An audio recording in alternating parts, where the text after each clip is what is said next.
So Wano Kuni right now is clearly shaping up to be an arc where some of the Straw Hats are gaining power-ups. And clearly right now, it is the main three fighters of the crew aside from Jinbei. We're talking about Zoro, Sanji, and Luffy. Now, Luffy has the armor haki training going on right now. And Sanji has attained the Rage Suit. And let's say for the future of the arc, hypothetically speaking, you do have Frankie, and Frankie is designing a weapon against Kaido. Now, maybe it can be reused, so in the future it becomes a permanent buff for Frankie, whatever he uses against Kaido, whatever he designs, whatever he builds. Another option could be, let's say, Brook, where Brook, he is a swordsman, so let's say Brook fights against somebody in Wano Kuni, his cane sword breaks in the process, and someone like Hitetsu Tenguyama, since he is on their side, he could probably reforge Brook's cane sword, make it better, make it sharper, make it lighter, make it more durable, whatever. Or potentially, because this fight is out there, it is in the ether of possibilities, let's say Brook and Scratchman Apu, you haven't seen him yet, but let's say they fight. Scratchman Apu, he's doing some crazy music stuff, and then Brook has to counter with his own music, and maybe let's say Brook learns a new way to use his music to manipulate people, or something of that sort. So there are power options available, I think, for the Straw Hats in many respects. So Oda can take it a lot of ways when it comes to the Straw Hats, but there are opportunities for power-ups when it comes to, I think, everybody, with the exception of really Nami, because Nami just got Zeus in Whole Cake Island, and then before that, she had a new climb attack that Usopp made her. So Nami has back-to-back power-ups in 2 arcs. And unless, let's say, she loses Zeus in Wano Kuni, because Big Mom is there, and let's say Big Mom and Zeus, they meet up again, something of that sort. If she loses Zeus, then fine. She needs something to compensate, I guess. And so she can gain something else in Wano Kuni to kind of replace Zeus. But I do have my doubts on that happening. I really do. So that's why I say Nami probably not. But the main person to talk about for this video is, of course, Roronoa Zoro, who a lot of folks have been tied to Wano Kuni for a very, very long time for obvious reasons. Zoro does have, I think, quite a large list of potential power-ups.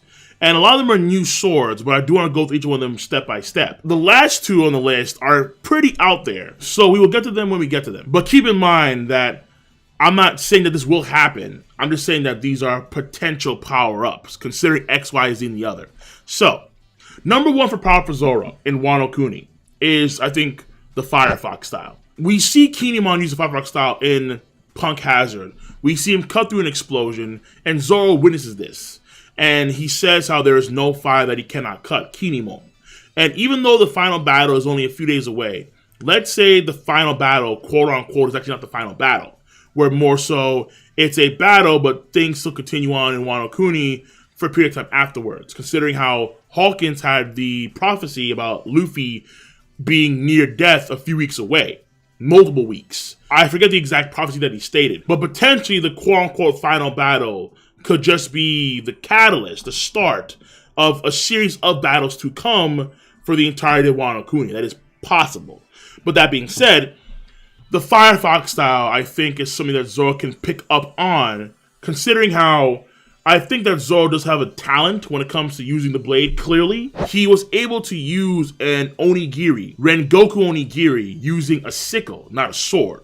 So there is a certain degree of adaptability when it comes to Zoro and how he can use other weapons. And in the same way in using other weapons, he could probably use other styles. So Zoro currently has, of course, the Santoryu, but also he has the Nitoryu, the Itoryu, he has the Q-Toryu using Ashura, and then he has, I think it's called the Mutoryu or the Nutoryu, basically where he uses no sword at all. So it's actually more of a Kempo rather than a Kenjutsu. But either way, the Firefox style, Zoro can potentially learn this from Firefox Kinemon and at least get a grasp of how to cut through fire. So let's say you have Kaido using the flame breath at some point. Kinemon would be the one to cut that down normally because, you know, Kinemon can cut through any fire, as he says.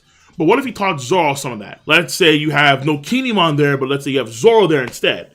And then Kaido does a flame breath attack. And then let's say Zoro, after picking up a few things from Kinemon in the Firefox style, he can actually cut through Kaido's attack. that is possible, let's say, come the middle or end of Wano Kuni, where, again, if Kinemon does have the time, or Zoro has the time, they can actually go by the process of learning some of the Firefox style. So that's number one, Kinemon training Zoro in the Firefox style, and him obtaining a new Kenjutsu. Number two, new sword. And this sword, of course, is the Nidai, which I think is the most obvious pick for a power-up. The Nidai is a superior blade than the Sandai. The Sandai is a Wazemono, while the Nidai is a Owazemono. So this higher grade sword that Zoro has will, of course, be an automatic buff. Very similar to when he attained his new swords back in Logtown, as well as him getting the Shusui and Thriller Bark. That was also a buff as well. So him getting a better sword is a buff to Zoro's combat ability, sharper or heavier. Whatever it is, it's a better quality blade, and the better quality blade will only enhance Zoro's power. It is what is there. Now, the next possibility for a new sword is number three. This ties into the legend of the Yamata no Orochi, where essentially you have Orochi, the man himself. He is a legendary creature. He is a legendary snake creature known as the Yamata no Orochi. And the legend of the creature is, in its stomach, there was a blade there. And that blade is the Kusanagi no Suguri. Now, I'm not saying that always going to have a scene where we're going to have Orochi's head be cut off, he's killed, and then they open his stomach and then voila, there's a sword there. That's not going to happen. Of course not. That's One Piece is not Berserk.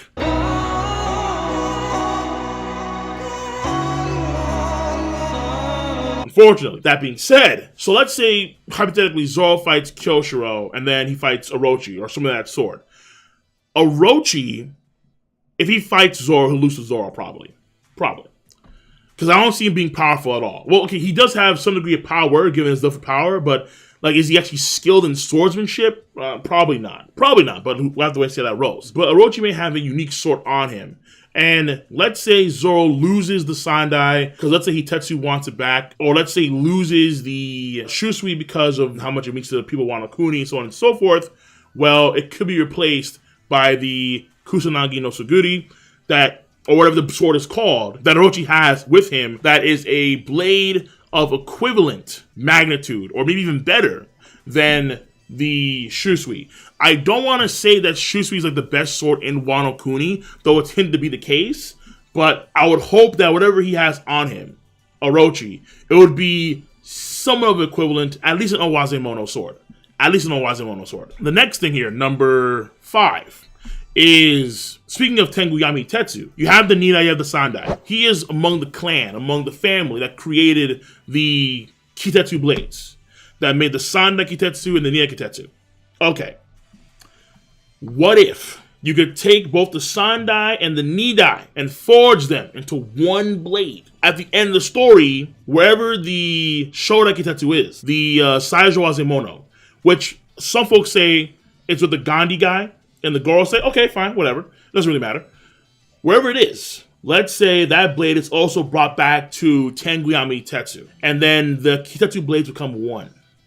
One Kitetsu blade. The ultimate of the Kitetsu blades. Hey! And Zoro, having both the Sandai and Nidai merge together for one blade, is the first step in that process. I like that idea. I think it's cool. Just Zoro having the combined blade of the Kitetsus, right? And so stage 1, where it's the Sandai and the Nidai.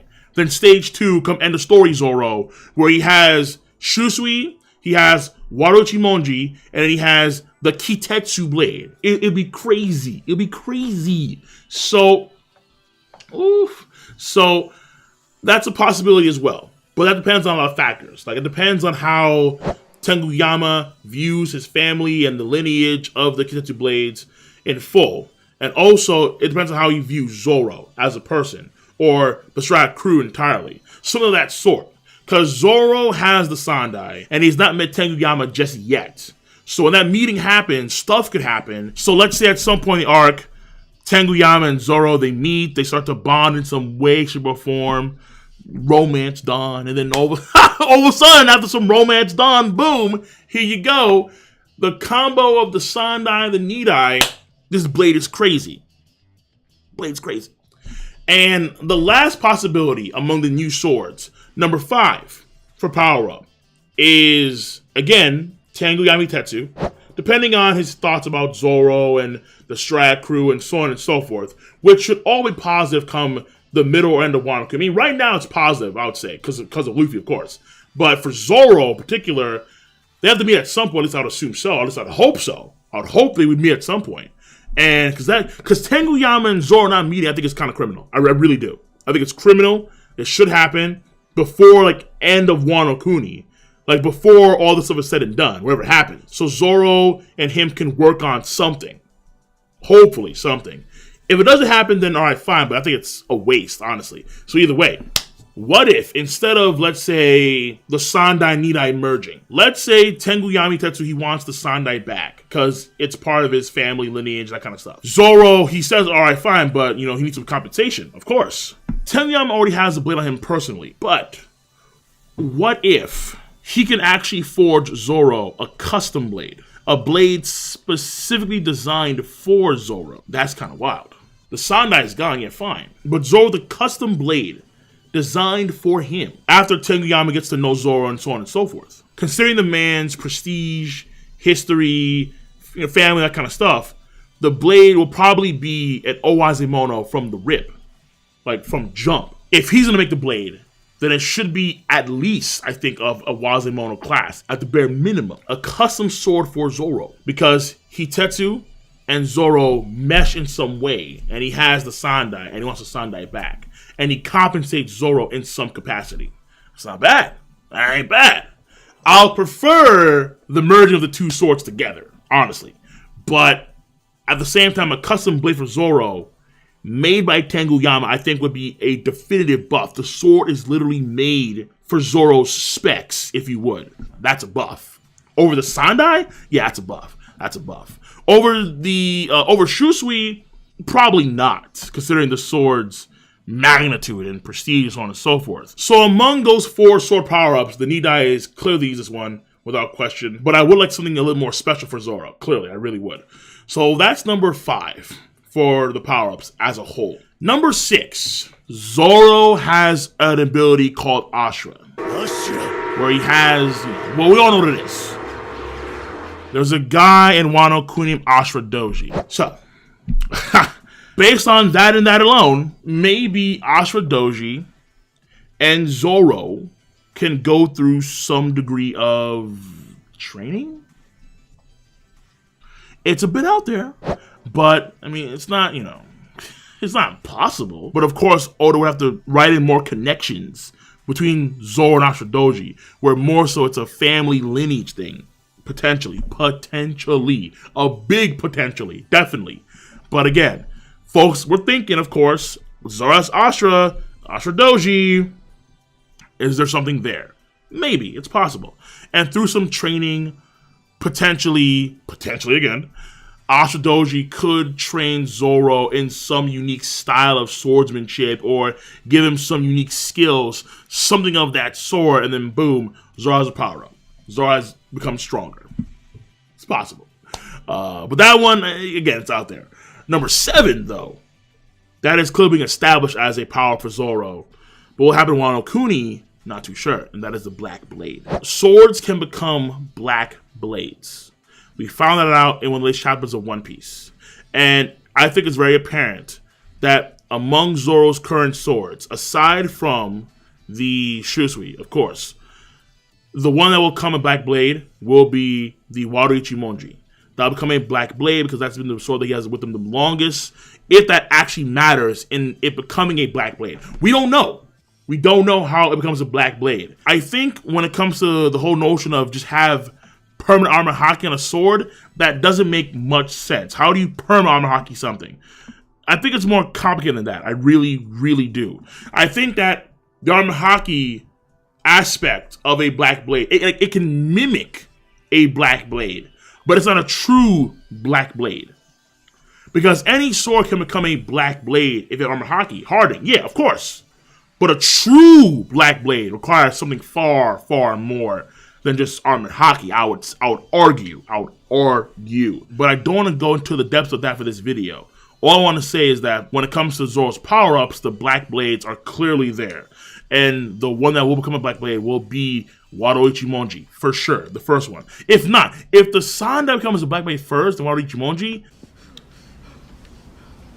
what? We have to see why. Like, we have to see the process as how this happens and how the Sandai became one first other than the Wano Ichimonji. Let's say he has no Nidai and it's just the Sandai. His regular 3 swords he has always. All right, fine.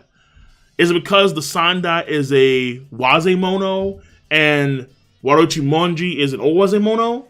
So, like, the higher tier blades take a longer time to become Black Blades? Possible. So there are clearly things that we need to find out more about the Black Blades, clearly. But that is a clear power-up for Zoro in this arc. But I would say it would happen more towards the end of Wano Kuni rather than happening in the middle of Wano Kuni. In fact, I want to say it happened outside of Wano Kuni. Like, let's say another arc, like Elbaf, or, you know, come Raftel, some of that sort. Because the Black Blades, I think, are going to be truly special as to how you attain them. And I'm not too sure if Zoro can fulfill this in Wano Kuni. That is number 7 for power-up. And these last 2 are kind of out there, of course. Number 8 for power-up for Zoro is Conqueror's haki.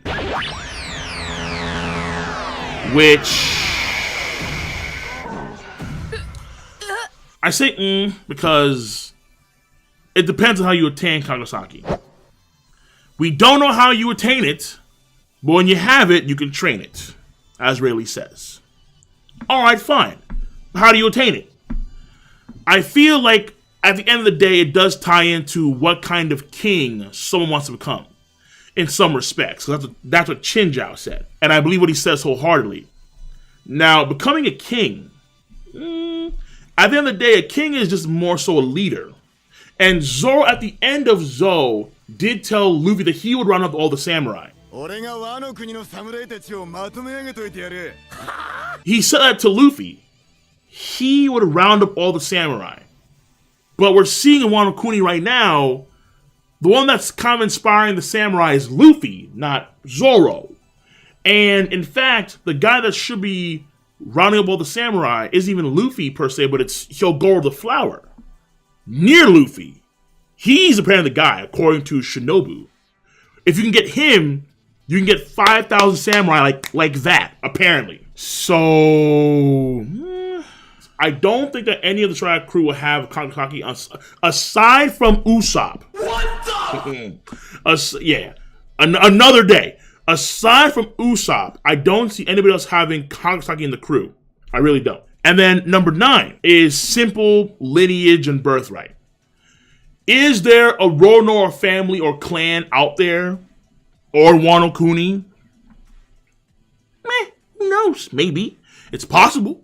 You have, because all they know him by is Zorojiro, I think it is. Yeah, Zorojiro. Some of that sort. So they don't know that he's actually Ronor Zoro. But Hiri did recognize that Zoro used 3 swords, and like that she knew that meant something. At least that's what we get in one of the latest chapters of One Piece. And then furthermore, Oda in SBS stated that there was, in the past, some folks left Wano Kuni and arrived in East Blue. And it's like, come on. People from Wano Kuni arrived in the East Blue at some point in the past? There could be a Ronor clan out there. There could be scrolls of Ronor clan skills that's somewhere hidden in Wano Kuni. And Zoro gets lost, and he stumbles across that, like, what's this? Some crazy cave, some crazy cavern, and then it's like the Ronor clan, boom. Hidden skills, the treasure trove, oh my god. It'd be crazy. It'd be wild. Again, out there, it is fairly out there. The Ronor clan, the Ronor family, having these crazy Ogi skills that Zoro could learn from these scrolls from it. Yeah, you know, it's possible. Anything's possible, Oda. But that's it. The last two I think are fairly out there, clearly. Conqueror's haki and some scrolls, lineage, Ronor clan. But the sword stuff I think is fairly possible. Mainly the Nidai and the Orochi blade. It's what he has on his person. That's it. His own unique sword. The custom stuff for Zoro would be dope. But the fusion of the Nidai and the Sandai, baby.